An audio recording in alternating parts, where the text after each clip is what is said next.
Hi friends, welcome to my channel. Today we will design a necklace using bargain bead box subscription for the month of May 2025. This beautiful pendant we received in the box, and it is the May flowers box, and I wanted to make a necklace out of it, and absolutely I love knotted necklace, you guys all know. This is going to be a long knotted necklace with the pendant. It is in fashion. Having a pendant necklace, long necklaces in fashion. So I'm taking advantage of that, and I'm using these beads that I have in groups. And I'm going to use 0.8 millimeter Chinese knotting cord. You can use any cord you want as long as it fits through the hole of the beads that we are using. And I assure you guys, all the three kinds of beads that we are using, and the metallic spacer bead, the flower spacer bead that we are using, have big enough hole that can fit a 0.8 millimeter Chinese knotting cord. You can use a thinner one, a little bit, probably a 1 millimeter will do too, is what I believe. I'm not so sure about the lavender bead, but I think it will if you melt it and get it through. So you can use any cord you want, or you can use bead stringing wire you want. This is going to be a cordless, a claspless necklace. That means we are not going to do an adjustable clasp. It is a long enough necklace that will fit through the top of your head. So I'm counting on that fact. Okay. And the pendant we are going to attach with the use of a jump ring and not anything else. So that being said, okay, first I just strung a section and I saw whether I like the pattern or not, which I do really like. The 6 millimeter lavender agate or amethyst, lavender, something like that, and then the crackle bead, and then these two roundel beads, glass beads, plus the flower, then followed by the two roundels, the glass crackle glass bead, and the gemstone. This is my pattern. So I have 1 2 3 4 5 6 7 8 of those. So 4 on one side, 4 on the other side is what I'm thinking. So what I'm going to do is I'm going to string 4, okay, and then I'm going to add the pendant, then I'm going to string the 4, and then we are going to knot. As I said, there is no clasp in this necklace. So and these are the remaining beads left over for the strands. So I'm saving it for a bracelet or so, and I'm continuing to string all of these beads, and then I'll come back and show you guys how I add the pendant. You can also do a lockset knot, but I have done it for a lot of necklaces. I want to just do something different. So I'm just gonna string all of these and come back, like half of the necklace, and come back and show you guys how we add the pendant, and then we'll continue with the rest. Welcome back. I finished adding 4 sets of these patterns, like this pattern. I did 4 of them, and then I'm ready to add the pendant. This is a decorative jump ring that I took from the chain. It's a chain which is continuous like this. So I use it like for jump ring purposes because this chain is really, and it is not heavy, that's the plus. And I just open up like how you would open a regular jump ring, and I'm going to utilize that jump ring, like that decorative jump ring, to attach the pendant to the necklace. So for this purpose you don't have to open it, but I wanted to show you guys opened. That's why I have this opened, and you can close that shut. Yeah, after adding the pendant. Oops. Okay, it's very hard to get in. So this didn't go through, it was a little bit thick, but this did. So this is from this chain. It's an oval link connector chain. As you guys can see, there is 2 links that's connected, and I just removed one from the chain, and I'm going to use it here. I tried, it did fit, so that's a good thing. See that now, and take this and take this. I know it's a little bit long, but that's okay, and close it. That's all you need to do. And then you string this through the cord just like how you would string a bead, just like that. Okay, So this is how it will be out here. If you want, you can do a smaller bead in here.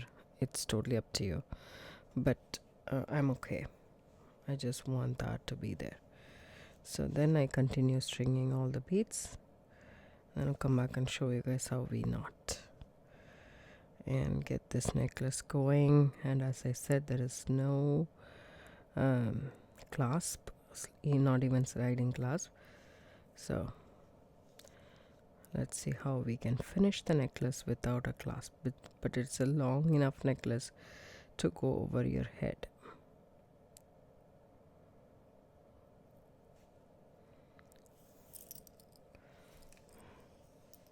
I finished stringing all the beads, and as you guys can see, it's pretty long already.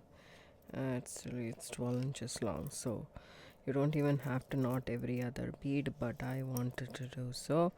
So what I'm gonna do here is make sure the last bead that we end with has a hole which is nice and big enough to accommodate 2 cords. Okay, make sure about that. Now I would leave about, say, an inch or so and just do an overhand knot, just like that. Not a lot, but 2 inches or so to be on the safer side. Okay, and then take the bead and move it, and then again make a loop and take the bead inside the loop and tie a knot, and make sure the knot lands right next to the bead. So that's it, nothing much different, it's regular knotting.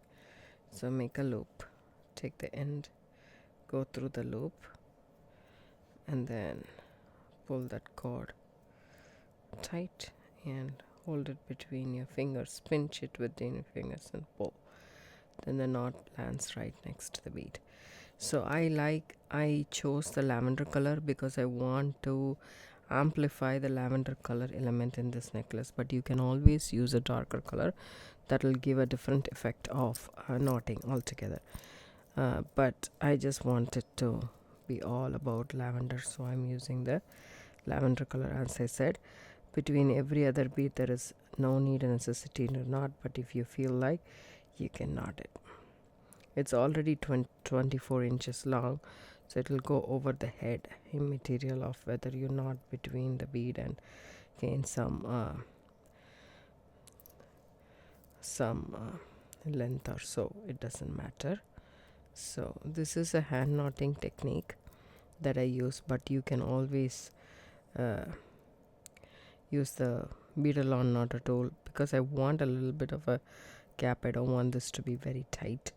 That's the reason I'm doing. But if you want all these beads to be together, you can do so. I really like the way this sits, so I'm going to knot in between the roundel bead and the flower beads. So just make sure you knot after. So you will have to pull the beads down the line as you knot and go. Make yourself a lot of gap. Take it, wrap it around your 2 fingers crisscross. Take the end cord. Okay, I need to push the bead first. So there we go. Wrap it around.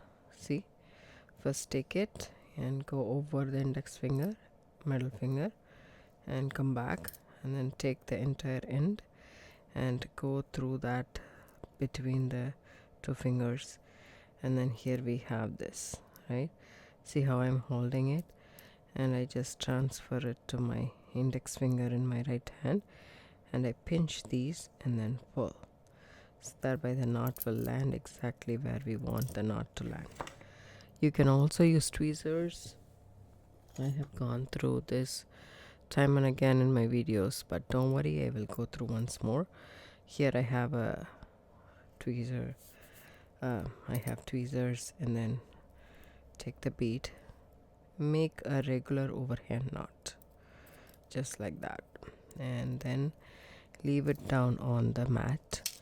Take your tweezers, go through this loop and then hold in the cord where you want the knot to be, right next to this bead, and then pull this cord. See that? Just pull, pull, pull. I have a very nice fine tweezers. Take it out. See how the knot is still loose. Now hold that cord between your fingers and push the knot with the tweezers towards the bead.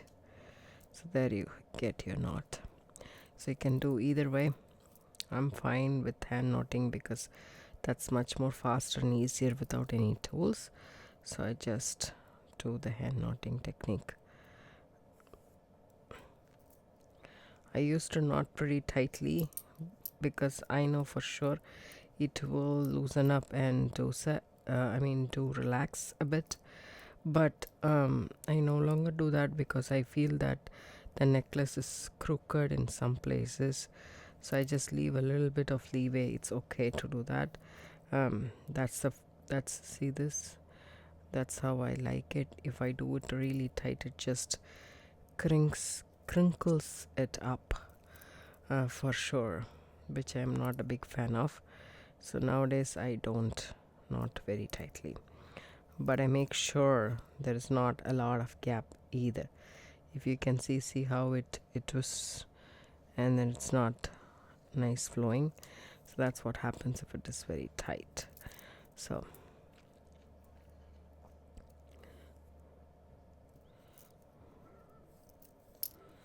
I'm gonna do this knotting for the entire necklace, and I'll show you guys how we finish it up. Okay, we might have to remove the knots here, but we shall see. Okay, I'll just make these knots and come back. So I finish stringing the beads and then start knotting from this end, and I'll go to the other end. You can also cut a lot of cord and then guesstimate how much you would need and do it that way as well, but I really like this way, so I'm doing it that way. Okay, see you guys when I'm done. Hi friends, welcome back. So somebody, actually one of my subscriber, or she didn't subscribe but she watched my video. I'm so grateful and thankful for that, and she mentioned that this finding was not covered in my unboxing video, and I'm really glad that she did, because I would have lost this. This is a cherry blossom with enamel and rhinestone charms. It was there. Somehow I missed this bag, and I found out when she mentioned it to me today in one of the comments. I really appreciate you saying this wherever you are. Thank you so much. I really appreciate it. Okay, now I'm done with the knotting part. I have 2 more beads left. I cut the cord about, say, like this much, 6 inches in length, and I have 2 more beads to knot, which I didn't, and I want to figure it out. Which one has a bigger hole? Let me just see the other side. Okay, and I want a small overhand knot at the end so that I don't lose that 2 beads. Okay, just for the purposes of knotting, and I want to try and squeeze this cord through this bead in the opposite direction. So it's a little bit tough. Just try if you can do that. For that, I want this to be longer, in the sense that I have melted the cord and it's not that long, but I want it much longer. See, like that. So I don't know if this will work, but the end won't, so I cut that, and now I just hold this bead like this so that I have enough space through, and then insert this melted portion inside the bead.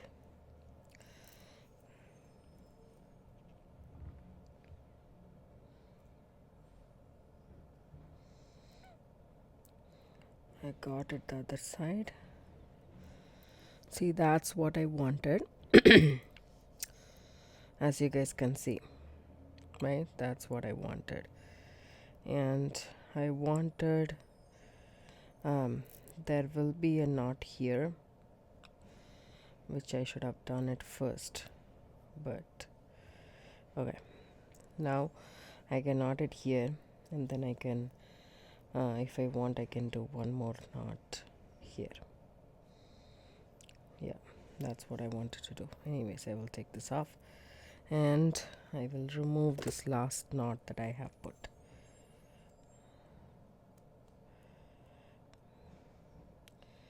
It's simple. I like to use my pliers, my tweezer nose pliers, to hold one of that bump right there in the knot and just loosen that up. Chinese knotting cord is very forgiving, but I don't like to remove knots in a silk thread or so. It's really complicated. Okay, now what I do is, again, I take this and insert this melted portion in a crisscross way.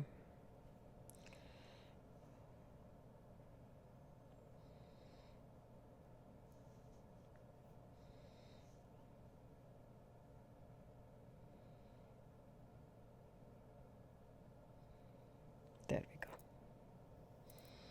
go. Okay. So this last bead, there is no knot on either side. This last bead holds the cord, 2 cords inside that.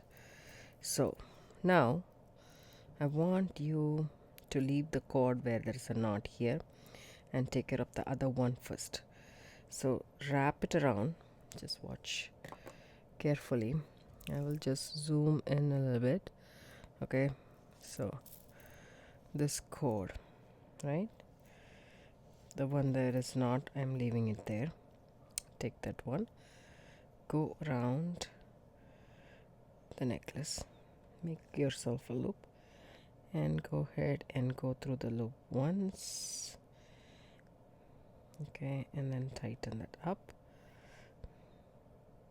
Okay, now I want you to tighten this as well, both the sides. Okay, and see, it gets loosened up. So pull that tight, and to be safer, go around the necklace once, make yourself a loop, and go through that loop one more time. That is a double knot that we are going to do. I know it seems bulky, but I would rather have a bulkier knot than take it off. But you can also just do single knot. That's totally fine. Take this other side, wrap it around the necklace, go through that loop that you created, and just tighten that up. Yeah, there we go. And that's all you need to do. One side I have a bulkier knot, the other side I have regular knot. It's not a bulky knot. Okay, but if you want, you can do one more knot this side as well, but I'm okay because there I have 2 knots. So now I just cut this, okay, and then melt the ends so that I can cinch it.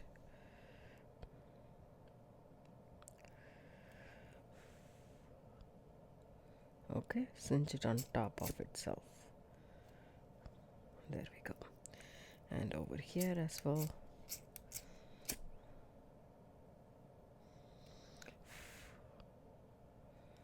It will be slightly warm, or even you can say hot. Just be careful. So this is how it looks. Okay, so I have 2 knots here and I have only 1 knot here. The entire necklace is done. So I removed the pendant, guys. It was difficult for me to maneuver going through the loop again and again because I didn't cut the cord, it was attached, so I removed that.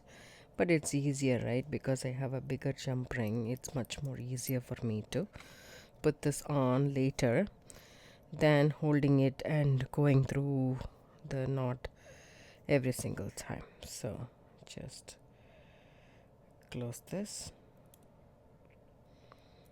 There we go. Seamlessly closed.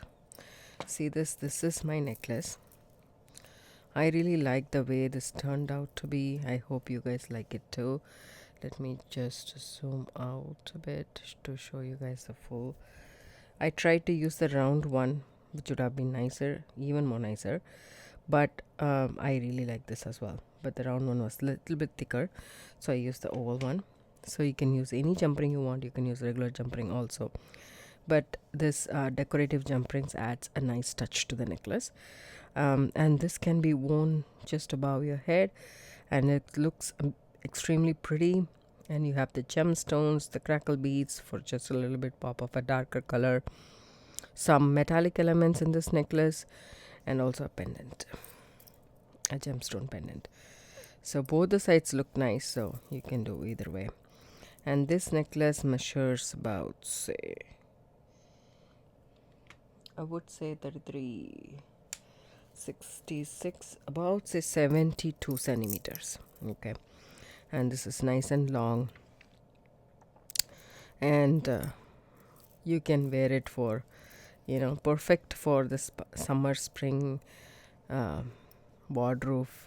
It's long enough, it's not very tight, and even if it is sweater weather, you can still wear this. It's a long one. If you do like this tutorial, give it a thumbs up, subscribe to my channel, don't forget to hit the bell icon for notification. I upload a couple of videos a week. Thanks so much for watching. See you in the next video. Have a good day. Stay blessed. Bye bye.